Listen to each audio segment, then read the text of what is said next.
সুপ্রিয় শ্রোতা বন্ধুরা, আসসালামু আলাইকুম। আপনারা শুনছেন অলৌকিক সত্য, যেখানে ভয়, রহস্য আর অমীমাংসিত ঘটনার এক ভিন্ন জগৎ। আজ আমরা যে কাহিনী নিয়ে হাজির হয়েছি তা কোনো কল্পনা নয়, কোনো লোককথাও নয়। ঘটনাটি এসেছে এক বাস্তব মানুষ থেকে।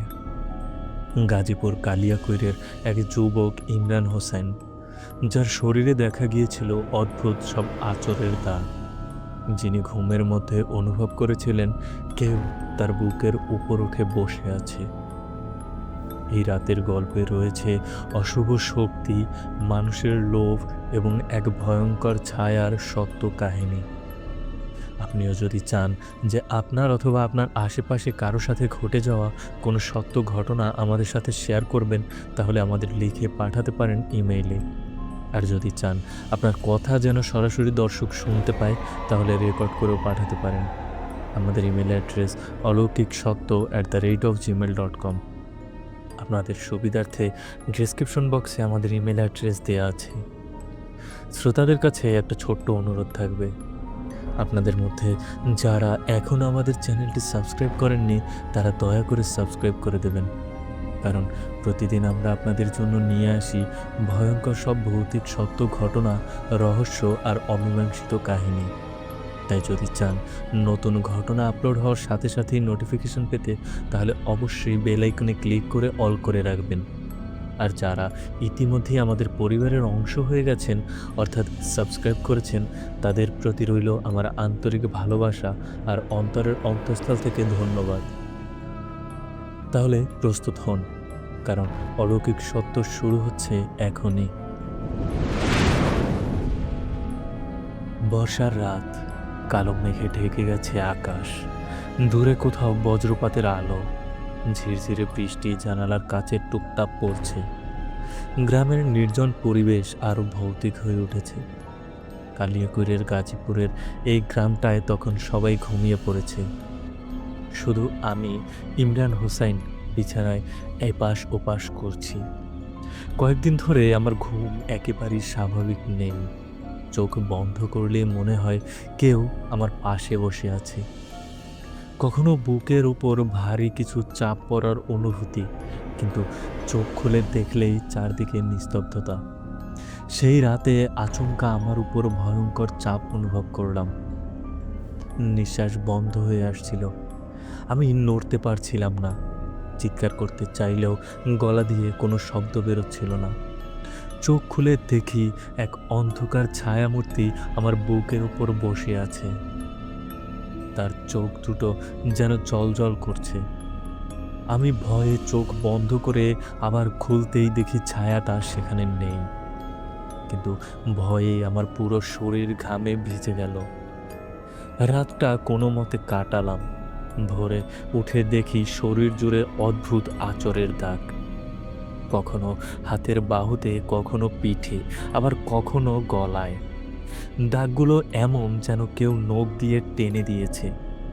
আমি স্তম্ভিত হয়ে গেলাম।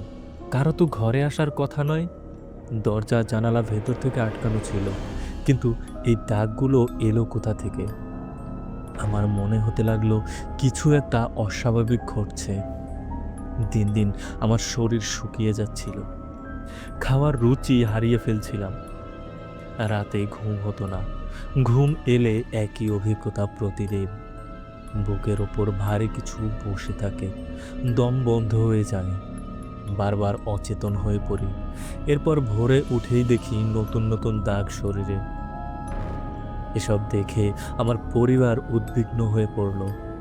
মা বললেন এটা কোনো অশুভ প্রভাব। বাবা প্রথমে বিশ্বাস করতে চাননি, কিন্তু একদিন সকালে বাবা নিজ চোখে আমার শরীরের লাল দাগ দেখে চমকে গেলেন। তিনি বললেন এটা স্বাভাবিক নয়। গ্রামের অনেকেই পরামর্শ দিলেন কোনো ওঝার কাছে যাওয়ার জন্য। আমি প্রথমে দ্বিধায় ছিলাম, তবে শারীরিক কষ্টে আর পারছিলাম না। তাই এক সন্ধ্যায় এক পরিচিত ওঝার কাছে গেলাম। ওঝা খুব অদ্ভুত চাহনি দিয়ে আমার দিকে তাকালেন। তিনি বললেন তোমার শরীরে কালো জাদুর প্রভাব রয়েছে। আমি হতবাক হয়ে গেলাম। জিজ্ঞেস করলাম, এটা কে করতে পারে? ওঝা ধীরে ধীরে চোখ বন্ধ করলেন, কিছু মন্ত্র পড়তে লাগলেন। তারপরে বললেন, তোমার ঘনিষ্ঠ কেউ, খুব আপন মানুষ, যার সাথে তোমাদের জমি নিয়ে দ্বন্দ্ব। আমি কথাগুলো শুনে অবাক হয়ে গেলাম। সত্যি, আমাদের পরিবারের জমি নিয়ে ঝামেলা চলছে, আর তাতে সবচেয়ে বেশি আগ্রহী ছিল আমার এক চাচি। ওঝা নাম উচ্চারণ করলেন না, কিন্তু ইঙ্গিত দিলেন স্পষ্টভাবেই সেই চাচির দিকে। আমি হতবাক হয়ে গেলাম। নিজের আত্মীয় কি এমন করতে পারে? জমির লোভে কি একজন মানুষ অন্যকে ধ্বংস করতে পারে? ওঝা বললেন, এটা তোমার উপর পাঠানো অশুভ আত্মা। প্রতিদিন রাতে সেই আত্মা তোমার বুকে বসে তোমার প্রাণশক্তি শুষে নিচ্ছে। যদি দ্রুত ব্যবস্থা না নাও, এর শেষ মৃত্যু। এই কথায় আমার শরীর কেঁপে উঠল। আমি বুঝলাম এ থেকে মুক্তি পাওয়া জরুরি। ওঝা আমাকে কিছু তাবিজ দিলেন এবং কিছু নির্দিষ্ট দোয়া পড়তে বললেন।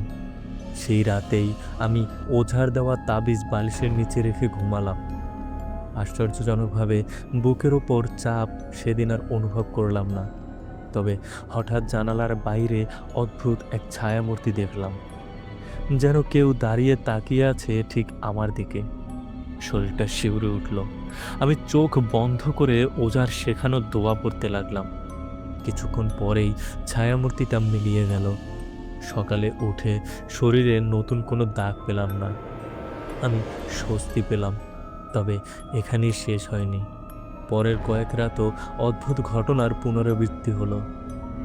কখনো অজানা শব্দ, কখনো ছায়ার আবির্ভাব, আবার কখনো হঠাৎ বাতি জ্বলে ওঠা বা নিভে যাওয়া। আমি আরও আতঙ্কিত হয়ে পড়লাম। আবারও ওঝার কাছে গেলাম। তিনি বললেন, যে কালো জাদু তোমার উপর করা হয়েছে সেটা খুব শক্তিশালী, একবারে মুক্তি পেতে সময় লাগবে। তিনি আমাকে বিশেষ এক রাতের কথা জানালেন। সেই রাতে পূর্ণিমার চাঁদ উঠবে, তখন বিশেষ অনুষ্ঠান করে মুক্তি দিতে হবে। আমি সম্মত হলাম। দিন গুনতে লাগলাম। অবশেষে সেই রাত এলো। আকাশ ভরা চাঁদ, গ্রামের চারপাশে রহস্যময় নীরবতা। ওঝা আমার ঘরে এসে বসে পড়লেন, ধূপকাঠি জ্বালালেন। ধোঁয়া ছড়িয়ে পড়তেই ঘরের বাতাস ভারী হয়ে উঠল। ওঝা মন্ত্রপাঠ শুরু করলেন। আমি বৃত্তের ভেতর বসেছিলাম, চারদিকে লাল সুতো টানা।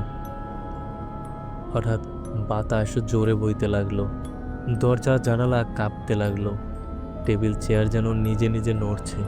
আমি ভয়ে ঘেমে যাচ্ছিলাম। তখন হঠাৎ দেখি ঘরের কোণে এক ভয়ঙ্কর ছায়ামূর্তি দাঁড়িয়ে আছে। সেই ছায়ামূর্তি ধীরে ধীরে এগিয়ে আসছিল। আমি চিৎকার করতে চাইলাম, কিন্তু পারলাম না। ওঝা উচ্চস্বরে মন্ত্র পড়তে লাগলেন। ধূপের ধোঁয়া ঘন হয়ে উঠল। ছায়াটা যেন যন্ত্রণায় কুঁকড়ে উঠছিল। তারপর অন্ধকারের মধ্যে গুমড়ে উঠল। কয়েক মুহূর্ত পরেই ছায়াটা মিলিয়ে গেল। ঘরে নেমে এলো নিস্তব্ধতা। বাতাস শান্ত হয়ে গেল। আমার বুক হালকা লাগছিল।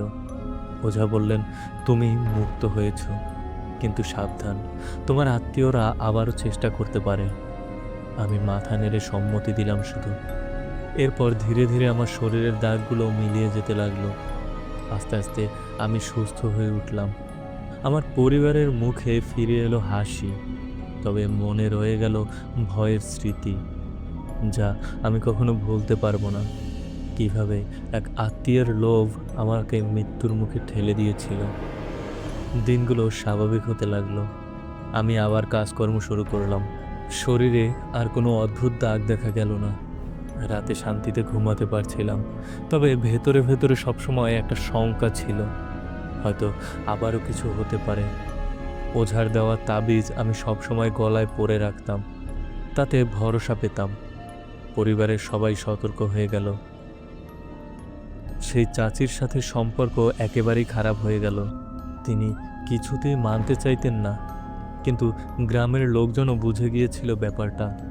ধীরে ধীরে তিনি একঘরে হয়ে গেলেন, আর আমাদের জমি হাতানোর চেষ্টাটাও ব্যর্থ হলো।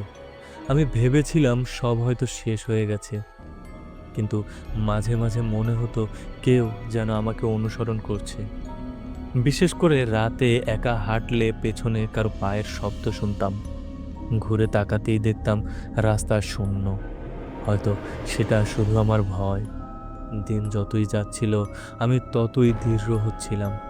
বুঝতে পারছিলাম অশুভ শক্তির কাছে হার মানলে চলবে না। বিশ্বাস আর সাহসই সবচেয়ে বড় প্রতিরোধ। এখন আমি সম্পূর্ণ সুস্থ, তবে সেই দাগগুলোর স্মৃতি আজও মনে ভাসে। বুকের ওপর ছায়া বসার মুহূর্তটা এখনও স্বপ্নে আসে। আমি ঘুম ভেঙে আঁতকে উঠি, তবু নিজেকে বলি সব শেষ হয়ে গেছে, আমি মুক্ত।